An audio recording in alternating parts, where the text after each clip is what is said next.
8月份有一场公认的年度级流星雨即将登场，喜欢看流星雨的你们，是不是已经按耐不住了？激动的心，颤抖的手，像一只小苍蝇一样，永远不要停止思考。大家好，我是阿一，我是娜娜，欢迎来到8月天象预报。每年8月都是全年天文观测的黄金月份，没有之一。区别于冬春季节的清冷星空，夏夜的天空通透度更高，观测体感更加舒适。最关键的好消息是，今年英仙座流星雨极大前后恰逢新月，夜空几乎没有月光的干扰，观测条件很不错。今天我们就按照时间顺序，把8月值得蹲守的天象，用一条视频给大家讲清楚。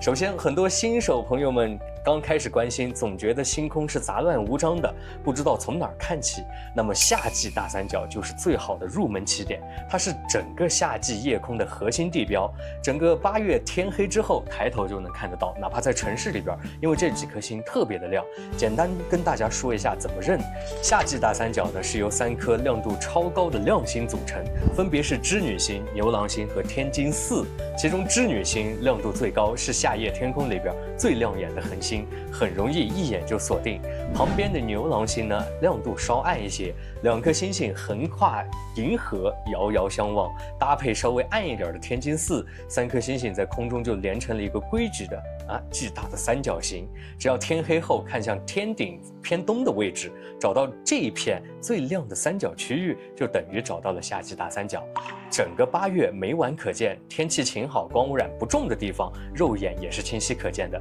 非常适合新手练手认星。那找准了夏季大三角，其实是不是也就能找到银河的中心了？对，没有错。很多小伙伴问我们什么时候看银河效果最好，答案就是每年的7到8月份，尤其是又是8月份的夜晚，这个时间段的银河主带位置高、跨度大、清晰度极佳，也是全年银河拍摄、肉眼观测银河的黄金时间。天黑之后，从东南方横跨天际，一直延伸到西北方向，整条淡淡的乳白色光带就是我们的银河主带了。城市里边光污染比较重，沿海大城市也是一样，可能只能看到模糊的光带，甚至啥也看不到，星星也看不到。但是只要你能到郊外、山野、海边这些暗夜环境，就能清晰地看到银河的纹理，明暗交错的星云，层次特别的丰富。和冬季银河不同，夏季银河呢是银河的核心区域展露在了大家面前，恒星密集，星云众多，视觉效果非常的震撼。整个8月都清晰可见。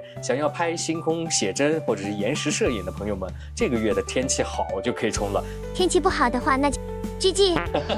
那我想到一个点，银河如果搭配流星雨拍摄，是不是会很出片？对，我接下来猜是本期的重点，先做流星雨。对，我知道你很急，我也很急，大家都很急。那8月天象最值得期待的，那一定就是英仙座流星雨了。它是全年3大稳定流星雨之一，也是综合观测体验最好的一场。今年没有之一了，它确实最好。今年最大的优势呢，就是极大期恰逢新月，全程是没有月光干扰的。很多时候流星就会被满月、残月或者等等的这些亮光给遮盖住，很多暗流星看不见。但是今年的12号、13号前后，夜空就是很漆黑的状态。只要天气晴朗，还是天气问题啊，观测条件可以说是几乎完美了。那么具体说说看。每年的英仙座流星雨之所以被那么多人期待的原因，就是它的流量非常的稳定，亮流星占比高，还经常能看到带尾迹的火流星划过夜空的时候，视觉冲击力特别的强，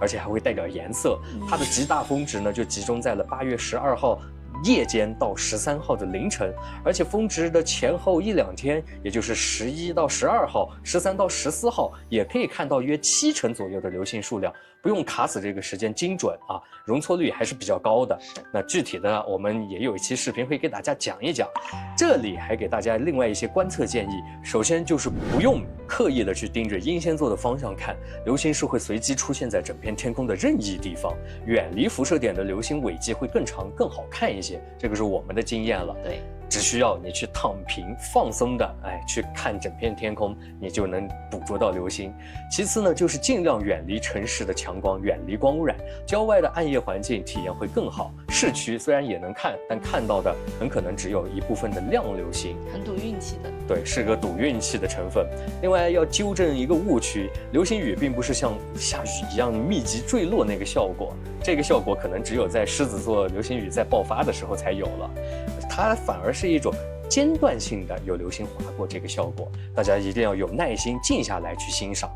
我记得这场流星雨好像是不是还刚好撞上了日食这个事情？对，但是好像国内看不了，是吧？对，但是国外的小伙伴可以关注一下。就在流星雨极大的同一天，8月12日的白天会发生一场时分1.039的日全食，时分超过1就意味着本次日全食的遮挡程度是非常好的，全食阶段最长可以达到2分18秒，但虽然说很长，但实际上也就2分钟左右，是一个观赏性很高的一次日全食。不过遗憾的是，这次日全食的全时带全程都不经过我们国家的境内，国内所有的地区都没有办法肉眼观测到。那这次日全食的可见主要区域呢，就是集中在北半球的高纬度地区。全时带是从北极地区延伸，然后经过格陵兰岛、冰岛西海岸，然后进入大西洋海域，最后抵达西班牙的北部、葡萄牙部分地区。只有身处这些地方的小伙伴才能看到日全食的景象了。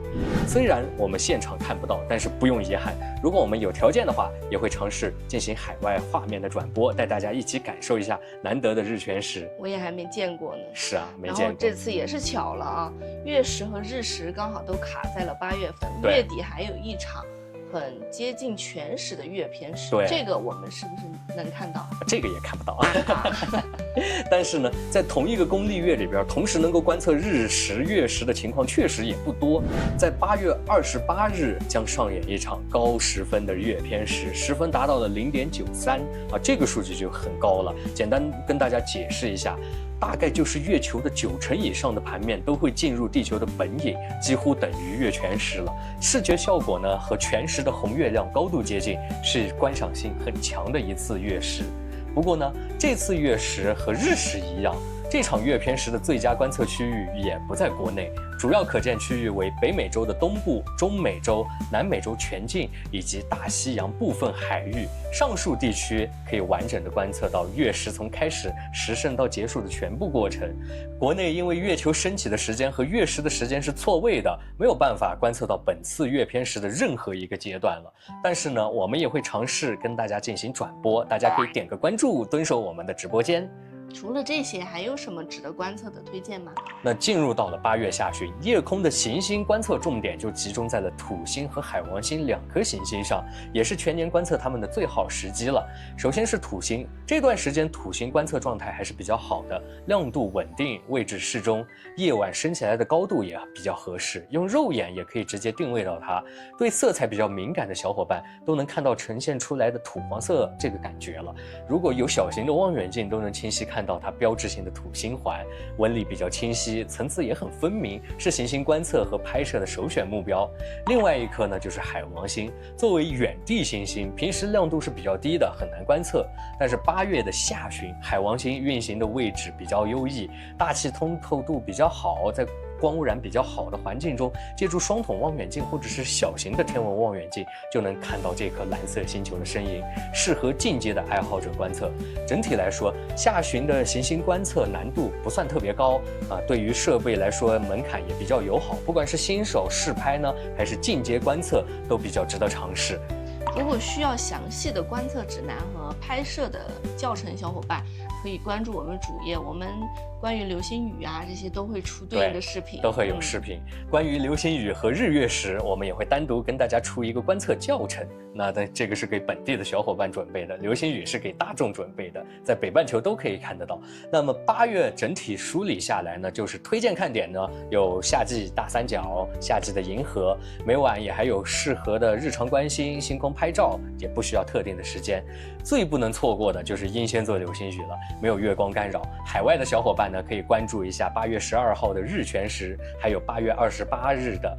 月偏食。喜欢行星观测的小伙伴呢，也可以关注土星还有海王星。这次英仙座流星雨，我们也会到暗夜区给大家带来直播，带大家一起实时现场观测，同时呢讲解观测还有拍摄的各种技巧，欢迎大家进来许愿。如果大家想要了解流星雨具体的拍摄参数，还有选址的技巧、最佳的观测时间段，以及用不同的设备怎么拍摄流星雨，也可以关注我们的对应视频，我们会做很详细的实操教程，手把手教大家拍出绝美的夏夜星空大片。也请小伙伴们给我们点点赞、点点关注，不要错过8月的精彩天象哦！永远不要停止思考，我们一起去看流星雨吧！拜拜。